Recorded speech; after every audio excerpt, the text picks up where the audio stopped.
Cara, a princípio, eu sou filho de pai separado e quando pequeno uma coisa sempre me acompanhou foi o sonho ser sonhador. Minha cabeça eu brinco que era igual a do Fantástico Mundo de Bob, né? Desde criança eu sempre idealizava coisas e não sabia o bem que aquilo iria me fazer agora, no final, assim, né? No final não, nesse meio da minha caminhada. Era uma criança muito feliz, morei com meus avós, com meu pai, meus dois primos, meu tio e minha tia, então sempre foi uma casa cheia de pessoas. Era um menino, por muitos anos, muito indisciplinado e sempre fui muito independente.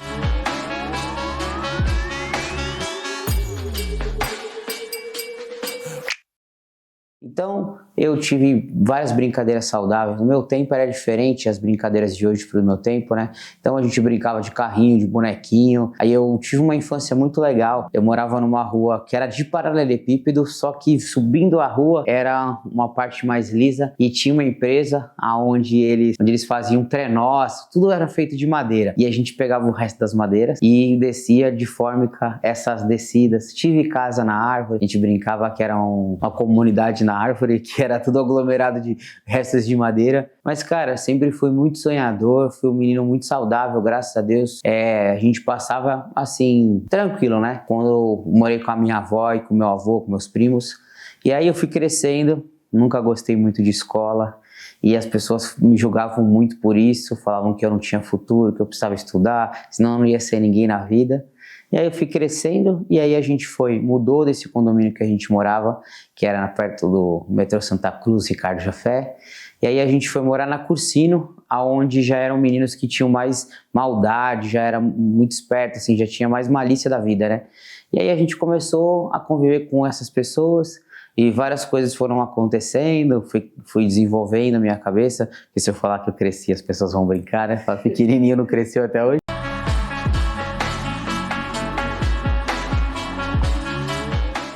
E aí eu comecei a ter as dificuldades da vida, como todo ser humano.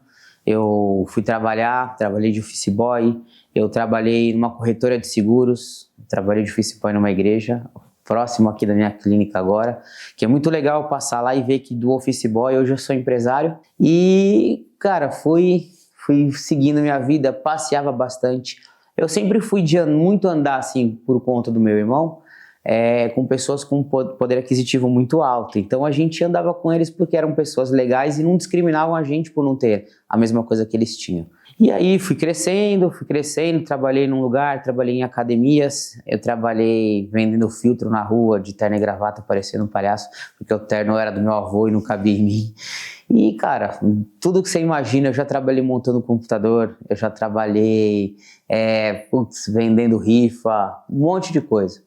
Até chegar um período onde as coisas foram acontecendo, e aí aos 23 anos eu tive a notícia que ia ser pai, e aí que as coisas começaram a ter mais responsabilidade, né?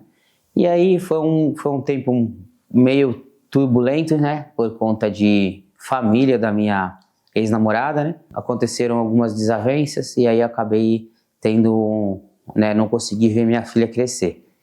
E aí, a partir disso, eu fui levando minha vida sempre com o coração machucado, com várias coisas que eu poderia ter feito. Comecei a pensar que os outros falavam para mim que eu poderia ter um estudo, que aí eu teria uma profissão. E aí aquilo só foi me desmotivando, até chegar um ponto que eu já adulto, né? Eu estava morando com a minha avó numa casa no Cambuci, e a minha avó veio a falecer. E aí eu cheguei um dia em casa e toda a minha família tinha ido embora e eu fiquei sozinho.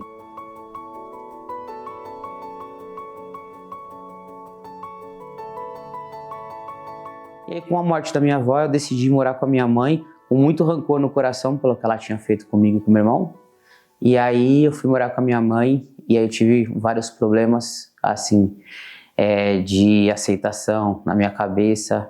Passei momentos difíceis, tive problema com droga, e desses problemas com droga eu falei que aquela vida não era pra mim, e chegou a um ponto de eu pensar em tirar minha própria vida. E aí o engraçado foi que foi indo. Minha mãe trabalhava no jogo do bicho para sustentar a gente, minha mãe foi presa, era muito difícil, mas E no fundo eu tinha uma coisa que me dava uma esperança. Tanto de comida, essas coisas, de não passar mais necessidade.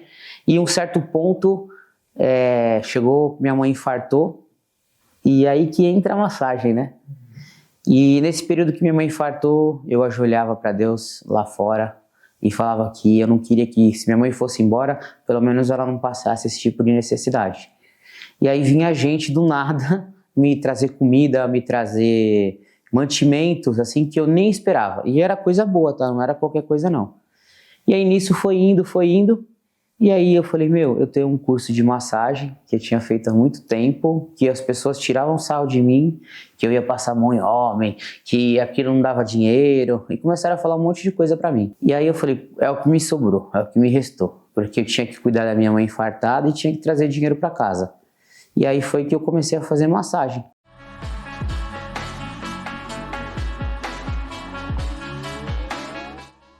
E aí, em 2 steps, um colchonete dentro de uma academia, que um rapaz que treinava comigo numa outra academia, ele pediu para ajudar ele porque ele via que meus treinos eram diferentes. Aí eu vi um rapaz muito forte, Thiago Lins, treinando com outro rapaz, e aí eu falei para ele, mano, ele tava falando pro rapaz, sabe quem faz liberação miofascial? Eu falei, eu. Aí ele, você consegue me atender hoje, mais tarde, porque como já era madrugada? Eu falei, sim. Aí nisso, eu peguei um creme, coloquei um pouquinho de água, coloquei 2 steps, um colchonete, e aí que começou o batatinha. Eu fui lá, fiz a massagem nele, veio meu amigo Marcão e me deu um pedaço de cabo de vassoura, falou para ajudar você a soltar as faces das pessoas. E aí foi indo, 30 reais, 40 reais, 20 reais, 40 reais, 70 reais, que entrava, era o dinheiro que eu sustentava a minha mãe infartada e eu, né? E aí nisso foi acontecendo diversas coisas, até a ponto de eu ganhar uma maca de uma senhora que era aluna da academia.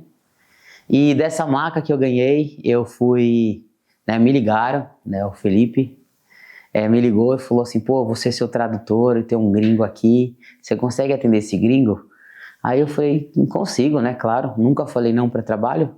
Aí eu fui para minha casa e não tinha R$1 para eu pegar ônibus. Aí eu fui da Bela Vista com uma maca até o Expo Center Norte andando. E aí eu cheguei lá, coloquei minha maca na frente dele e falei, eu vou entrar no banheiro para me trocar, porque eu tinha trazido uma camiseta e uma toalha. E aí quando eu cheguei lá, meus braços não estavam aguentando, porque eu não conseguia levantar o braço de carregar a maca. Aí eu coloquei os meus 2 cotovelos em cima da pia e ajoelhei para soltar um pouco o meu braço. Consegui melhorar, tirei a camiseta, me enxuguei com a toalha e aí troquei de camiseta. Quando eu abri a porta, nada mais, nada menos que Flex Lewis, 7 vezes Mr. Olímpia. Aí a minha credibilidade foi para longe. Minha credibilidade foi para longe e aí começou tudo a acontecer, respeito. E aí eu comecei a me especializar e desses anos todos eu venho fazendo de 10 a 15 cursos por ano e até chegar a 151 graduações hoje de várias técnicas que eu não uso para nada, mas simplesmente para conhecer o ato, né, para você entender a mecânica e a logística daquela massagem.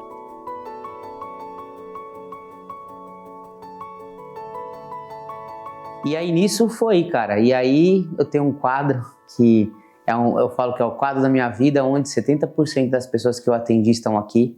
Hoje sentado aqui conversando com você, depois de, se você pensar aí, 7 anos, 8 anos depois, eu saí de um miserável que passava fome, no sentido de não ter para onde correr, era eu e Deus, para hoje uma estrutura totalmente fora da minha realidade naquela época, de pensar. Mas nisso teve um processo muito legal, porque assim, eu fui aceitando trabalhar em lugares e abaixar a cabeça para as pessoas, até que eu pudesse chegar num espaço-tempo que foi a academia do Pinduca Old School, que é onde ele me deixou livre para poder fazer as minhas coisas. E, cara, tenho uma gratidão muito grande por ele. E dele eu fui conhecer a CBA por conta do Gaúcho, que me chamou no Instagram e perguntou quanto era a minha sessão.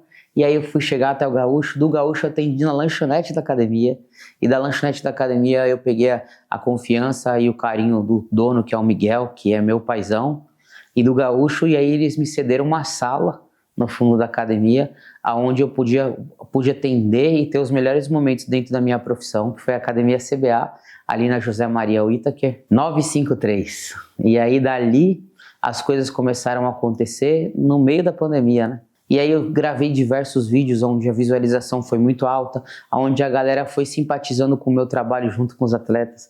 Aí veio Fábio Giga, Bruno Santos, Ramon, Felipe Marins, Japamorfo. Você vai ver e tem uma vasta gama de clientes. E aí disso alguns viraram meus amigos, outros colegas. E cheguei até aqui o ano passado. No dia do meu aniversário eu inaugurei minha clínica por conta de uma pessoa muito especial, que é a Tatiana.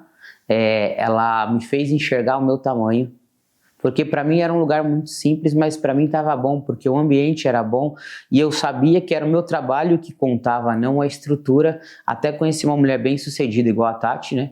Que me fez enxergar o meu tamanho, enxergar o meu valor e falar, poxa, infelizmente as pessoas ligam para a aparência e ligam para a estrutura. Foi aí onde começou um processo muito grande na minha cabeça de quebrar aquela comodidade e sair fora da caixinha.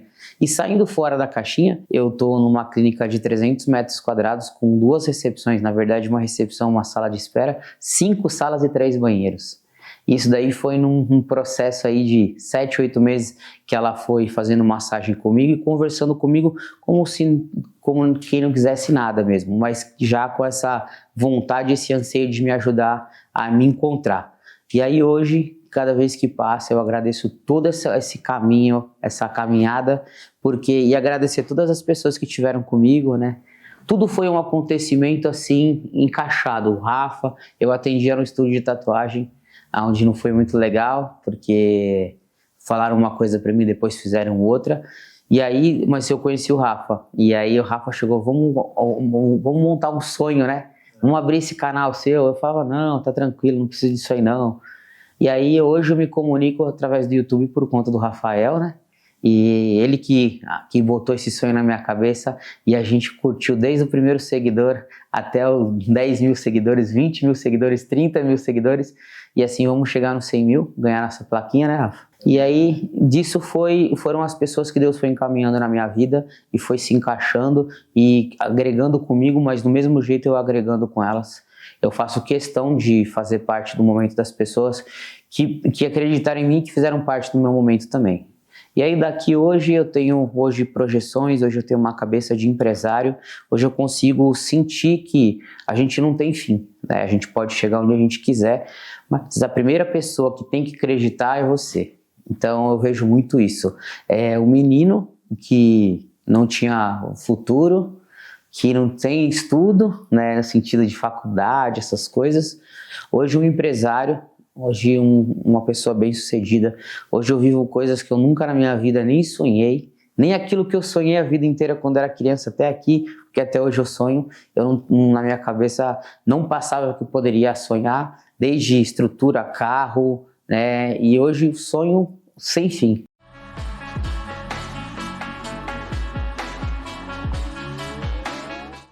Aconteceu esses dias aí uma menina que veio aqui, chegou com o pai, saiu do hospital. Eu tenho a pulseira e o laudo do médico que ela teria que voltar depois do ano novo para fazer alguns procedimentos.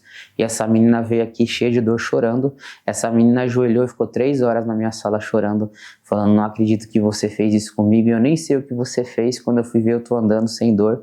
E aí você vê essa menina hoje treinando e não voltou pro médico para fazer procedimento nenhum, porque ela se sentiu confortável, foi fazer o exame e a coluna dela estava normal. Então são coisas inacreditáveis que acontecem aqui dentro. Uma conversa com o meu cliente, eu trato o meu cliente não é como só uma massagem para melhorar a estética dela ou a dor dela.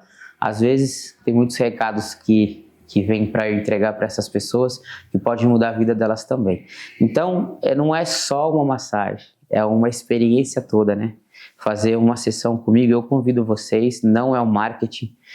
Se vocês vierem aqui e não tiver nada que mudou, eu não cobro de vocês. Mas se vocês vierem aqui e entender o que é o meu trabalho, vocês vão ficar maluco. Que como se fosse algo muito especial. É espiritual também, né?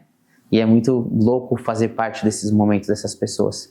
Dá para escrever um livro e logo logo a gente pensa nisso aí, contando a história das pessoas que já passaram aqui desde o começo, de pessoas que vieram mostrar coisas para mim que era surreal, desde eu estar numa sala, E aí eu reformei a sala inteira do meu jeito, tijolinho, não sei o quê. Aí entrava uma mulher e falava assim pra mim, não mexe mais nada aqui não. Eu falei, por quê? Porque daqui um pouco tempo você vai sair daqui. Aí eu falei, oxe, mas eu gosto tanto daqui. E aí daqui a pouco passa um tempo e eu saí de lá. Aí você vai para um lugar melhor. Aí fui para um lugar melhor. Aí aconteciam algumas coisas e ia para um lugar pior. E aí eu acredito que aquilo foi forjando uma fé muito grande, né? E aí a última coisa foi, eu estava na academia, que eu amo, que é um clima que me deixava à vontade, eu tinha chave de tudo, eu tinha ali autonomia para fazer o que eu quisesse dentro da minha sala. E aí você vê uma senhora, chegou num sábado, num carrão com o filho dela, e ela entrou na minha sala, ela sentou e falou, nossa, eu sinto paz aqui dentro, mas você vai sair daqui rápido. E aí passaram-se 6 meses e eu saí de lá e hoje eu estou vivendo meu sonho aqui. Então são coisas que aconteceram comigo, assim, violenta de fé, assim, para entender que é isso que acontece. E outros recados que ela me deu que ainda estão para acontecer e estou aqui ansioso esperando e me preparando para esses momentos. Então esse daí é um pouquinho da minha história. Esse é o Batatinha. Valeu, galera. Boa, tropa. Tá bom.